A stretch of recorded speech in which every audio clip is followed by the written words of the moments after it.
Hi, I'm Olivia, and these are my book recommendations for complete beginners.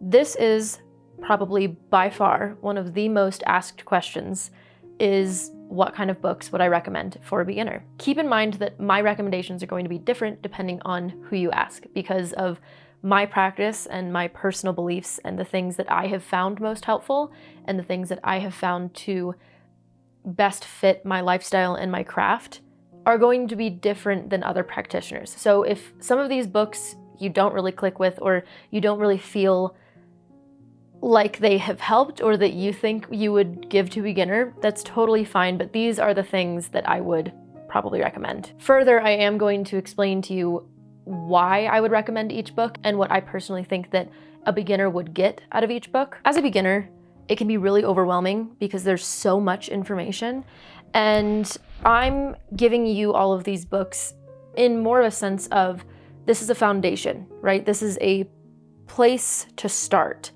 And that doesn't mean that you need to take any of these things as law. In fact, I'd rather you not take these things as law. I would rather you take these things, put them to practice, and figure out what works for you and what doesn't. Weed out the things that doesn't work and keep the things that do, and expand on those things and strengthen those skills. These are foundations. These are starting points. Know that this is not law. These are beginner books. Okay, now that I'm off my soapbox, let's start with The Year of the Witch by Temperance Alden. Temperance is a good friend of mine, so I may be a little biased, but Temperance has written this book, and it is by far one of the best books about celebrating the Wheel of the Year. And this is so ingrained. When you're looking and you're researching on how to start your craft, you see this everywhere, of all the sabbats, the witch's wheel of the year, or whatever it is that they call it now. And it's almost like if you can't celebrate it correctly, then you're wrong, which is not the case, but it's just so ingrained in media of like, this is what Yule looks like, this is what Mabon looks like, this is what Beltana looks like. And at the end of the day, I really don't celebrate any of those things personally. I celebrate them if friends celebrate them, but they don't feel like my celebrations. At least a lot of them don't. Some of them I celebrate, some of them I don't. But at the end, it doesn't matter, right? Like, it's my practice, and I like to go into things that are more either local or from my lineage. And we'll get into that in a little bit. Temperance lives in Florida, and if you know anything about Florida, it doesn't really have the 4 seasons, right? It's just kind of hot all year around. And she talks about how she has created her Wheel of the Year to fit her practice. It's a great building block, and that's why I love this book, is because it's not, here, take all of the things that I have already built for you and just keep those. She gives you building blocks. That in itself is already so much more valuable than just giving you a random spell. She gives you ideas on how to work with your local environment and put that to practice with your craft. And that is so important. It's a good place to start because you already have traditions. It might not look like something that maybe you want as a tradition, but you already have traditions within yourself of what you do every year for certain seasons or celebrations. Get in that mindset of, okay, well, I can create my own celebrations now. So that is the first book that I would recommend. The second book is by another friend of mine, and I promise not all of these books are from people that I am personal friends with, but they make good work. A lot of beginners really want to just jump straight into the spell casting. And maybe some people tell you, don't do that, that's dangerous. I personally tell you, put it to practice. If you find something, and look, mistakes are part of it. Falling on your face and learning to clean up your mess is one of the best teachers. And that doesn't sound great, but at the end of the day, you can't go throughout life without making mistakes, so you can't really do that with your practice either. Frankie, Chaotic Witch Aunt, they have written this book, Spells for Change, A Guide for Modern Witches. And this is a fantastic, again, foundational book. They give you really good, easy information to work with, and it covers a lot in a very small amount. But the spells in here are generally safe, right? I mean, maybe don't go around binding people for no reason. This is a good way to kind of hop into spell casting and all that jazz without really worrying about having really crazy manifestations that you weren't prepared for. The next one is Urban Magic, and this book, it's one that I really wished that I had when I was in LA, because it felt so much harder to get to where you think a witch should be, like just physically. You know, a lot of people think witches live in the mountains in this little cabin somewhere in buttfuck nowhere, and some of them do, and you know what? I envy them. But many of us don't. Many of us live in the city, and we kind of feel like that disconnects us from the magic. And this book was a really interesting perspective take on changing that, of how to work with the city and how to become the local city witch. It does go in a little deeper than I think an absolute beginner might be ready for, which is fine. I don't think that there's any issue with having a book that's a little more advanced than maybe you're comfortable with quite yet, because you can always go back to it. So once you grow in your practice and grow in your knowledge, you can always come back to it and be like, oh, I understand what they're talking about, or know how to apply the information that they give you. But I do think that I would recommend this to a beginner, especially somebody who's living in the city. So I've got a lot, that's why I'm kind of rushing through these. So Life Ritualized, A Witch's Guide to Honoring Life's Important Moments. This is something that I think beginners kind of lose sight of within the craft when they start just practicing in general, because they kind of get lost in the fact that the idea that magic is manipulating energy and changing situations, right? They're always looking towards the future. They're always looking about what's wrong in the present and what they can change. And Life Ritualized is more of a perspective book. It does have a lot of really good rituals that are usable in everyday, or not everyday life, but usable in life. For example, there's a grief ritual, a broken heart cleansing. There's a cord cutting ritual, which is cutting the spiritual thread that connects you and another person. Ending a job, a loss of a job. So if you have one of those, there's a cleansing ritual for that. An empty nest, if you are kind of struggling with having your kids leave. There's a menopause ritual, a pet burial ritual. There's things that are important that maybe we kind of brush off and don't really think about. So Life Ritualized, I think it's a great book. I kind of think it's undervalued. And I think it's just because it's not this big, grand spell book of how to get things that you want, right? The next one is Badass Ancestors.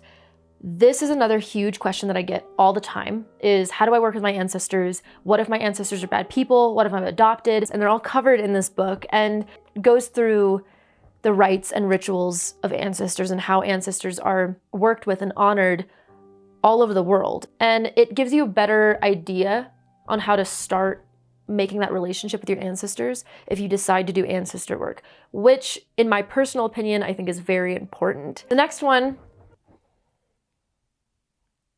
hear me out. You're gonna look at me and be like, what? Here, just hold on. Horse magic. The reason I like this book, I picked it up and I was like, but then I ended up loving it, and this is actually one of my favorite spell books now, and let me tell you why. This spell book does something that no other spell book does, and I don't understand why no other spell book does this. When they give you a ritual, it tells you all of the things that you need, like all of the ingredients and tools and whatnot, but then it tells you why you need those things. A spell to enhance focus and concentration, and one of the tools is a yellow candle. At the end of explaining the spell, it says, why did I choose a yellow candle? Yellow and its complementary color, violet, represent the element most closely associated to the intellect, the element of air. And that will kind of put in your head those connections of why you're using something in a spell, why you're using something in a ritual. And I love the fact that this book does that. And at the end of every chapter, it gives you a list of resources. That's a big thing. If you're reading a book and you go to the back of the book and there's not a list of resources, it's a bad book. You want resources because then that book should branch you off into 10, 20, 30, 100 different ways of how they got their information, and you can just go down the rabbit hole in that sense. It does actually have some really great spells and rituals and some really interesting tactics, I guess. Maybe not tactics, or just ways of using certain spell ingredients, or ways of just, maybe it's ritual structure that I hadn't seen before, or hadn't really thought of using it that way. Valuable is when I can get that perspective change of, oh, I didn't even think to use that in this situation or in this sense. So, horse magic. Okay, there is the Element Magic Saga series. It goes through earth, water, air, fire. You may have seen these in my unboxing videos. And while I don't think that they were amazing books. And I want to preface that. I think that they're great. I think they're fantastic books for beginners especially. And I think mainly for beginners. The elements are so key in pretty much every practice that it just makes sense to understand them the best that you can and to put it to practice, right? That's a theme here, is once you learn about something, put it to practice. Actually go in the field and do it and try it and fuck up. Go back to the drawing board and try it again. So these Elements of Witchcraft books, they have spells and rituals for each element that you can try. And it really helps for you to understand what each element is good for and what it is used for and what it feels like to work with. So I think that's why I would suggest these if you're trying to connect more with one or all of the elements. Going through each one of these one at a time, take your time, don't rush, put it to practice, right? It'll really give you a good sense on what each element feels like and how you can work best with each one. So that's why I'm suggesting these. All right, now we're getting in a little, not past beginner, but maybe it's not your first day, right? You're not intermediate yet, but it's not your first day. So, Of Blood and Bones is one of the books that I really wish that I had when I first started out, because my practice is more on the darker side. And if we're beginners, right, I don't mean dark as in bad, I just mean energetically, because there's the light and the dark, and I both need each other in order to function correctly. But just with the way that I've always worked, it's always been more on that side. And this kind of explains that side, because when you read a lot of, especially modern witchcraft books, it's all about love and light, and it feels very like fluffy and like a fake smile.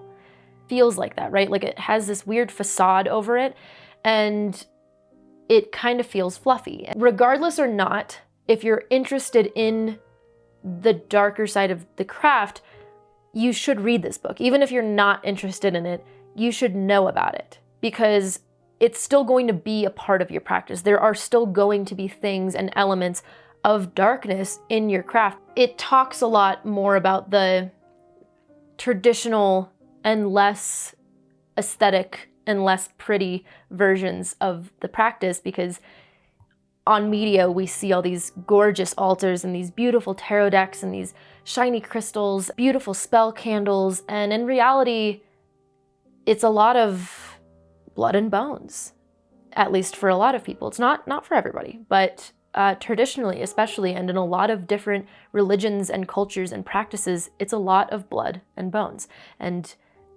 insects and bodily fluids, all that stuff that a lot of people don't really want to talk about. So this was just a good kind of overall coverage of that piece. The author really does well in making it approachable. So, Of Blood and Bones. The last one that I have is a really great one. So like I said, once you learn these things, right, once you read these things, or even as you're reading through the book, put it to practice.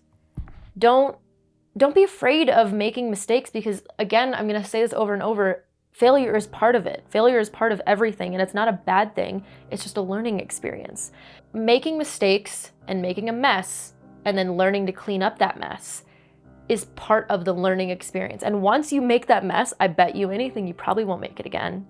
And I bet you anything, you'll be really good about knowing how to clean that up. If you are trying to learn to play guitar, you're going to play the wrong chords. You're gonna play the wrong string. You're gonna tune the guitar the wrong way and make it sound like absolute shit.